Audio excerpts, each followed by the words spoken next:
mbeerawo ng'ekifaananyi. Oli muntu. Va mu mbati yange ate mwana nzitonjako na waya mwana.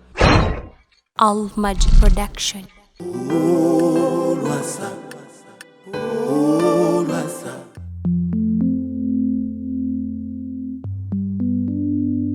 Yemba kana kemba ayidudu wawene aja konfunira yomwe aida yembe achine nenda baby bidi Wake yacha deka willis yacha ocheke Madrat ono kuwangambye yage ono wenna kawuka yeye nagambye sendi weyinda wabi nayigaga obadde obadde musanze wansi wano ngafuka midi ayegayirira gamba chagamba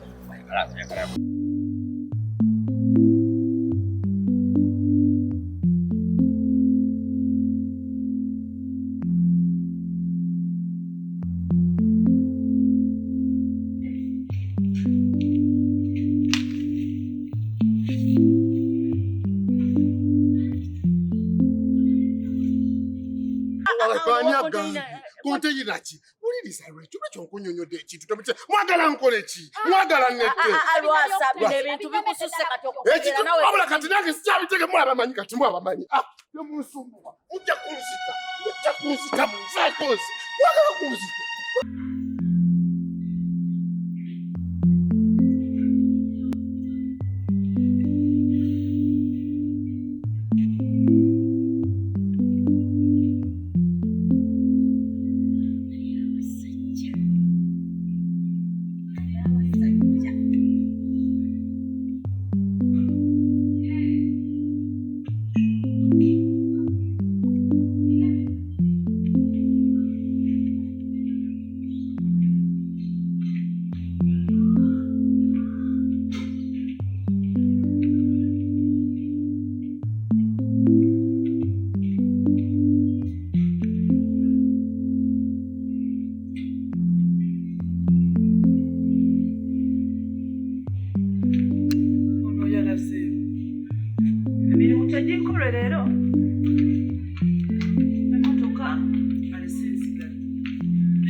Rachel, chichi chetulike. Tompulidde nga ndwalinga nkuyita. Rachel, njogera naawe nnyabo. Kyogamba tompulira. Kati wafuuse kasiru tutoyogera. Chichi chetuliko. Wosanga woleka ebigalu bingi. Chichi chetuliko. Banna. Eno giyita woteri nti wajja kuwummula otudde owuuba magulu. Eno giyita woteri nyabo. Kwegamba wajja kuwummula. Wasasula mmeka ezo mukwano ennaku tezinnaggwako. Leka nno naawe kuba nina ebizibu. Wanjino. Nsonyiwa. Nze kuddamu bw'otyo. Nze bw'ogamba bw'otyo. Nze kuddamu bw'otyo. Ate nsaba kugalu bingi zange.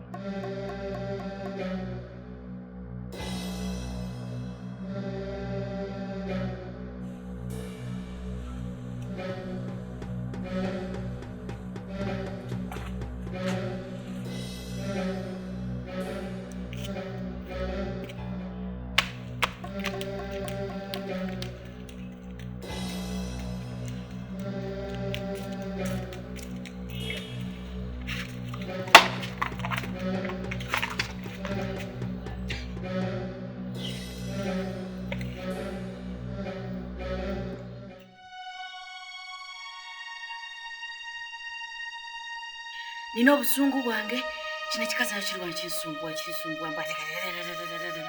naye kiki kye tuli ndi kuki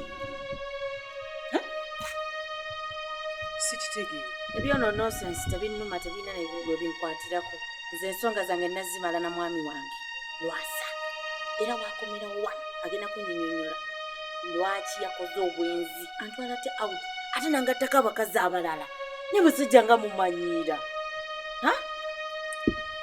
mwami Lwasa ono yandeetera mukozi kwegamba mbe nga mulagira buli ssaawa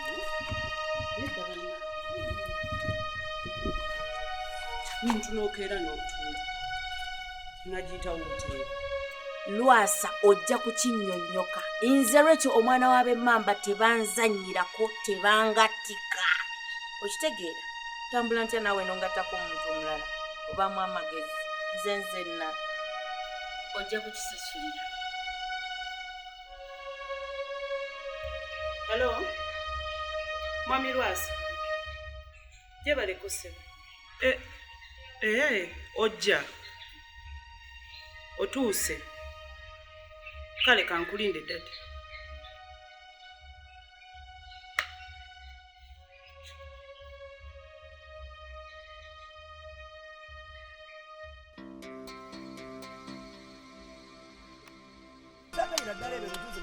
byakumpunzawunza mwana nkuba esimu tozikwata meseji toziddamu kana towooza simanya nkunyonyi kiki otanyonyola ekyo lwaki toyogera lwaki tokwata simu zange wali mwana nga woba onsaba sente z'enviiri biki makeup byo biki okubira esimu zakumukumu naye nze ate bwekubira nga nkwetaaga okukulaba ate gwe nga tokwata meseji toziddamu mwana ebintu byonze sibyagala mwana nze saagala bintu byakunvengesa ola kubeera nga nkumiikiriza eyo emmere oba onsaba sente oyagala kugula ebigoye byo bikikola nviiri zo simu okuba zakumukumu naye ate gwe nze bwe mba nkwetaaga okukulaba kati weefudde ennaku zino zonna sikutegeera tokwata simu meseji toziddamu tokola kimwana sibitegeera mwana bwoba tokyanjagala nze nkuta naawe katali osagenda kubeera ku ekyo esimu yalitiriti neŋŋamba omwana akola evungi amize najjolo neŋŋamba kiki ekituuse wano kiki muzibuki Sophie sikitegeera nze kigenda maaso sikitegeererako dda ate kiki kwegamba mbeerawo ng'ekifaananyi oli muntu nedda oli muntu tewabawo ekintu kyonna ekikulowoozesa nti toli oli muntu okikakasa mwami Lwasa naye oli muntu simanyi bwenyinza kikunyonyola naye oweebwa ekitiibwa ekyetaagisa kiki nsonga kiki ogamba nti oli nsiki mbuli ensonga nda tulabe ekituufu lwekyo yajja kukola ki oyo mukozi aliwo omukozi oyo lwekyo gwe twaleeta wano oyo mukozi oyo mukozi wa wano era kendima luli namusanga wano ng'ayoza emmotoka olulala musanga eyo ng'asiibula nali nkukubiddeko essimu zino essaawa era neeralikire neŋŋamba kiki ekituuseewo omwana n'akeera ku makya n'atuula muyisa emirundi eki emirundi esatu nga ndaba aganye okuyita ne mugamba kiki kyewajjo kyekimaki omanyi bwanzizeemu nedda gwaŋŋamba nze madamu nina ebizibu byange ayina ebizibu byabireeta wano ebizibu byewano walina obigambira abantu gwaddamu bwatyo okitegedde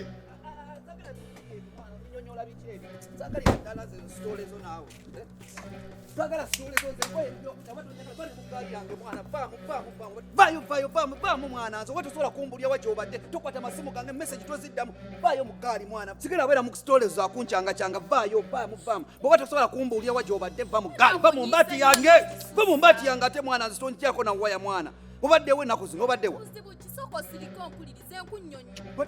nagamba sekisenze kristo samu ndi baadi ojja kundaba olowooze mwana gweti nzibwana abayungu ebo bwe mucangacanga ojja kumpiraba nabalenzi bwe mucangacanga nze kristo samu ndi baadi saagala onzikyeko waya gwe mwana ndiira mu sitole kivaayo ndiremu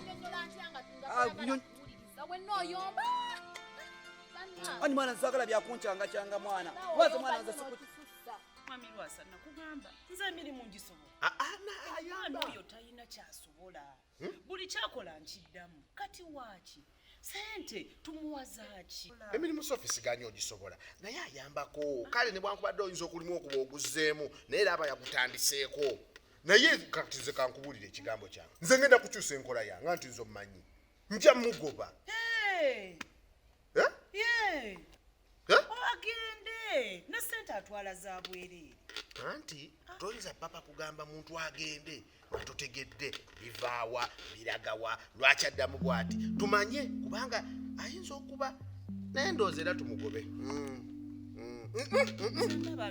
nedda tetumugoba nze nga batukole bwe tuti kati nze ngenda mukwasaganya